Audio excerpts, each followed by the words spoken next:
Okay, so get this. We're diving into this crazy case about Heidi and Nicholas Fergus. Oh, this one. Yeah, we're looking at this episode from Anatomy of Murder, and it Okay. really makes you think about relationships and like all the stuff that can go on behind closed doors, you know? Yeah, I mean, it's really striking how a couple can look so perfect from the outside Right, exactly. and still have these, like, really dark secrets. It's like, how do you even know, right? I know, right? It's like Oh, one of those cases you see on the news and you think, oh, that's so awful. But then this one, I don't know, it just stays with you. it totally does. Yeah. So the episode starts off with this super creepy 911 call. Oh, well. It's a Sunday morning in St. Paul, Minnesota. Okay. And Heidi Furkus, she whispers to the operator that someone's breaking into their house. Oh, no. But then the call cuts off, just like that. Yeah. And then just a few minutes later, Nicholas calls 911. The husband. Yeah, but he's like totally freaking out, screaming that they've both been shot. I know, right? So the police get there and it's like total chaos. Heidi's dead, Nicholas is hurt, and there's a shotgun just sitting there. It's like, what even happened? Right. It seems like a home invasion, at first at least. Yeah, totally. And then Nicholas, he tells this whole story about two intruders and a struggle and how Heidi was accidentally shot. So it all kind of makes sense then. Kinda, but the podcast does a good job pointing out, like, the things that didn't quite add up. Oh, there were things that didn't add up. Oh, yeah, for sure. Like what?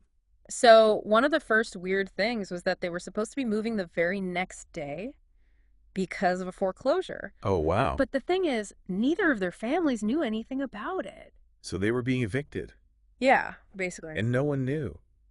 That's so strange. I know, it just seemed really off. Yeah, it's not like you just forget to mention you're losing your house. Exactly. Yeah. And then it gets even weirder because Heidi's signature was missing from all the foreclosure documents. Wait, so she didn't even know they were being foreclosed on? It seems that way, yeah. Oh my God. That's when the whole investigation took a turn.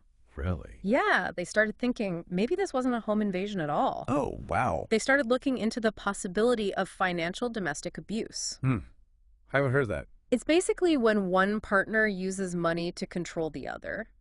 Oh, I see. So, like in this case, if Heidi didn't even know about the foreclosure, she wouldn't have had any reason to confront intruders, right? Makes sense. Exactly. So it completely changes the whole story. Wow, this is getting intense. I know, right? And the podcast does a great job explaining how financial abuse can be really sneaky, you know? Yeah, I guess it's not always obvious, is it?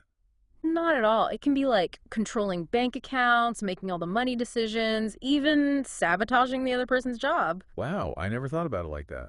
It's scary stuff. Yeah, it is. And in Heidi's case, it seems like she was totally clueless about how bad their finances were. Which is kind of what made her so vulnerable, right? Yeah. Exactly. I mean, if she'd known they were losing their house, wouldn't she have been more careful? Oh, definitely. Right. It's just so tragic. It is. It is. Especially because it sounds like this financial abuse might have been going on for a while. Yeah, it often does. It can start small, but then it just escalates. Yeah, and before you know it, the victim feels completely trapped. And sometimes, like in this case, it can even be deadly. Exactly. This is really heavy stuff. It is, and it gets even crazier. Oh no, what now? So years go by, the case goes cold, Okay. and then we're introduced to Rachel, Nicholas's second wife. He got remarried. Yeah, and guess what she finds? A What? foreclosure warning letter. No way. At their house. Yep, just like with Heidi. You've got to be kidding me. Nope, it's like history repeating itself. That's chilling. It really is. It makes you think, was this just a coincidence? Right. Or was there something more going on? I mean, two wives facing foreclosure, that's a pretty big coincidence. Exactly. So what happened? Did they reopen the investigation? They did. And it really started to make people question whether Heidi's death was really an accident after all. I bet. I mean, with this new information, how could you not? Right. But even with all this, the community was totally divided. Divided how? Some people were like, Nicholas would never hurt Heidi. And others thought he did it. Yep, it was a huge mess. It makes sense, though. How so? People see what they want to see, you know? Yeah, that's true. Plus, it sounds like Nicholas was really good at playing the grieving husband. He was, and I think that made it hard for some people to believe he could be capable of something like this. It's like, who do you believe? Exactly. And I guess in cases like this, it really comes down to trusting your gut. Yeah, if something feels off, it probably is. That's good advice. But anyway, let's get back to the investigation. Okay, so how did they finally bring Nicholas to trial after all these years? That's where things get really interesting. I can't wait to hear it. Let's take a quick break, and then we'll dive into the trial and all the evidence that finally revealed the truth. Sounds good. All right, so where were we? Oh, yeah, the community was super divided on whether Nicholas was guilty or not, but the investigation was picking up steam again. It was. And the podcast, Yeah. it lays out all this evidence, not just one big thing, but like a bunch of little details that just didn't add up with Nicholas's story. Okay, like what? Give me the good stuff. Well, first of all, there was no sign of anyone breaking into the house. Really? Nope. And that's kind of important when you're saying it was a home invasion. Yeah, that's a pretty big hole in the story. Right. And then the crime scene itself was weird too, like too neat. Too neat. Yeah, if there was this big fight with two intruders, you'd expect things to be messed up. Oh, yeah, like stuff knocked over, things out of place. Exactly. That's strange. And then there's the bullet stuff, the ballistics. Okay. The experts, they said that the way Heidi was shot, it didn't really fit with Nicholas's story. What do you mean? Like the angle of the shot and everything, it looked more like he shot her than, like it happened during a struggle. What about the shotgun they found? Oh, yeah. That was definitely the murder weapon. But remember, Nicholas said there were two intruders. Right. But get this, the only DNA they found at the scene was Nicholas and Heidi's. So no other DNA at all? Nope, no sign of anyone else. Wow, so that kind of blows his story out of the water. It really does. It's like one piece of evidence after another. So they had him dead to rights. Pretty much. Yeah. And the podcast really captures the tension in the courtroom when the jury comes back with the verdict. So what was the verdict? Guilty. Guilty of murdering Heidi, both premeditated and intentional murder. Wow, after all those years, they finally got him. It was a long time coming, 13 years. 13 years, that's crazy. I know, can you imagine? So what about Heidi's family? How did they react? Relief, Yeah. definitely, but also sadness, I mean, they got justice, but it doesn't bring her back. That's true. And what about Nicholas's kids? Yeah, that's the other tragedy. They lost their dad. It's just awful all around. Yeah, these cases, they always have these ripple effects, It's not just about the crime itself. It's about all the people whose lives are impacted. Exactly. And it makes you wonder, could things have been different for Heidi? Different how? If she'd known about the financial problems, maybe she could have protected herself. That's a tough question. I mean, how can you protect yourself from someone you trust? I don't know, but it makes you think about how important it is to be open about money in relationships. Yeah, for sure. No secrets. Communication is key, always. Absolutely. But, what I found really interesting was that in the beginning, the police didn't even think about financial abuse. Really? Why not? I guess it's not always as obvious as other types of abuse, Yeah, I can see that. And sometimes people don't want to admit they're being controlled, especially when it comes to money. It can be embarrassing. Yeah, and there's still a lot of stigma around it. Plus, I don't think everyone understands how serious it can be. That's true. But luckily, things are changing, right? Yeah, definitely. People are talking about it more. And there are resources out there to help victims. Like that hotline you mentioned before. Exactly, the National Domestic Violence Hotline. They do amazing work. They do, and I think cases like Heidi's really help to raise awareness, Yeah, it's awful as it is, it makes people pay attention. Exactly. But awareness is just the first step, right? Mm. What can we actually do to prevent this from happening again? Well, the podcast talked about the importance of financial literacy, like understanding how money works. Yeah, so you can make smart decisions. Right, and spot red flags early on. That's so important, especially in relationships. Totally. But I think it goes beyond that, don't you?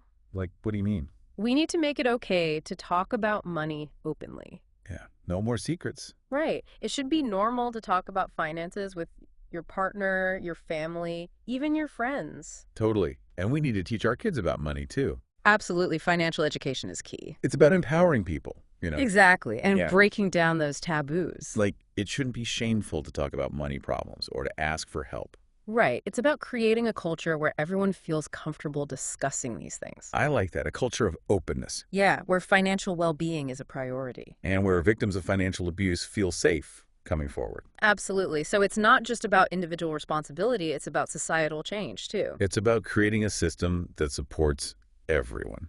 Well said, well said.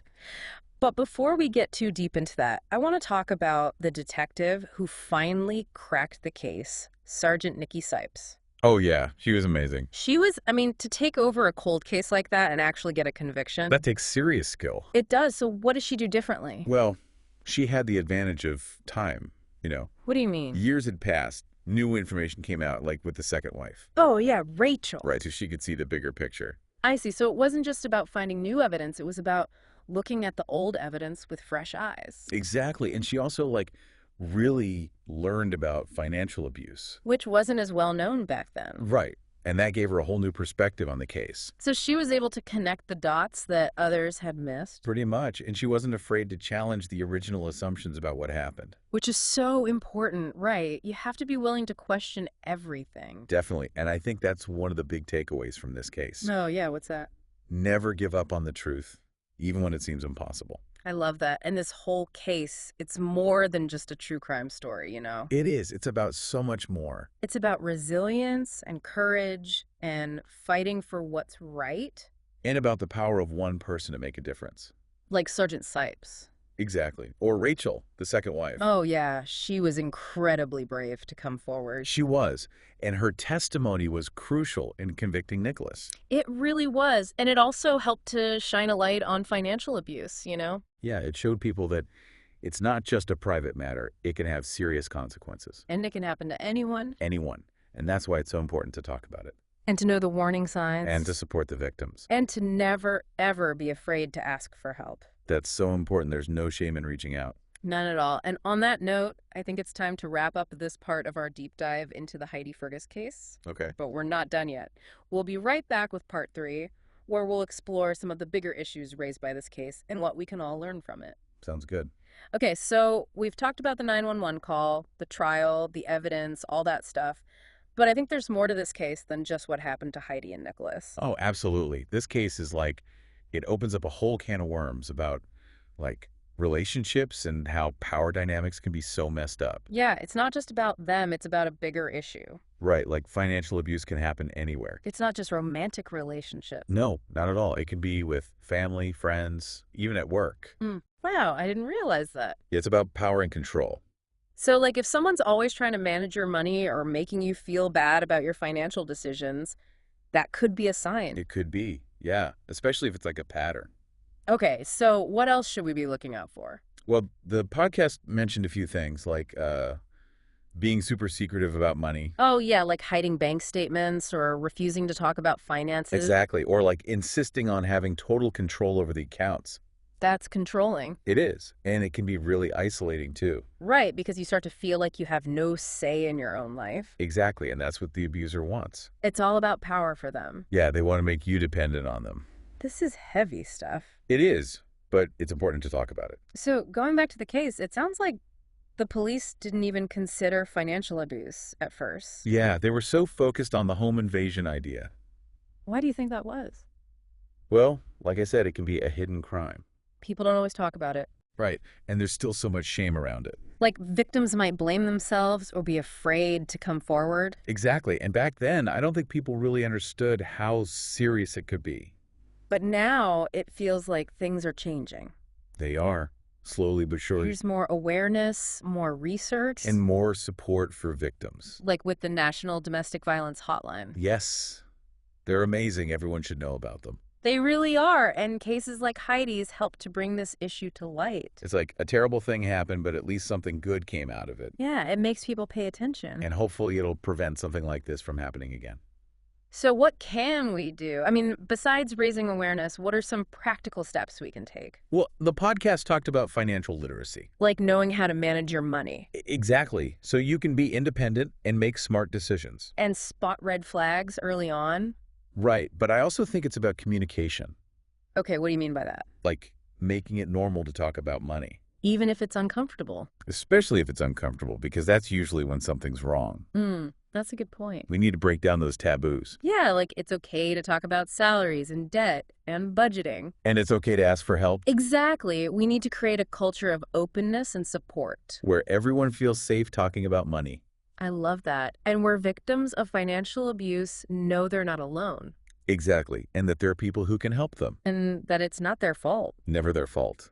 Well, this has been a really eye-opening conversation. It has. It's made me think about a lot of things. Me too. And I hope our listeners are feeling the same way. I hope so too. It's been a heavy topic, but an important one. Definitely. And I think we've covered a lot of ground. We have, and it's a reminder that even in the darkest of times, there's always hope. There is, and there are always people who care. And resources to help. Absolutely. So never give up hope. And never be afraid to speak out. Your voice matters. It does. And on that note, I think it's time to wrap up this deep dive into the Heidi Furkus case. It's been a journey. It has. And I want to thank you for joining us on this exploration of such a complex and important issue. It was my pleasure. And to our listeners, thank you for listening. And remember, if you or someone you know is experiencing financial abuse, please reach out for help. You are not alone. You are not alone. There are resources available, and there is hope for a brighter future. Always hope. Thanks again for listening, and we'll see you next time for another deep dive.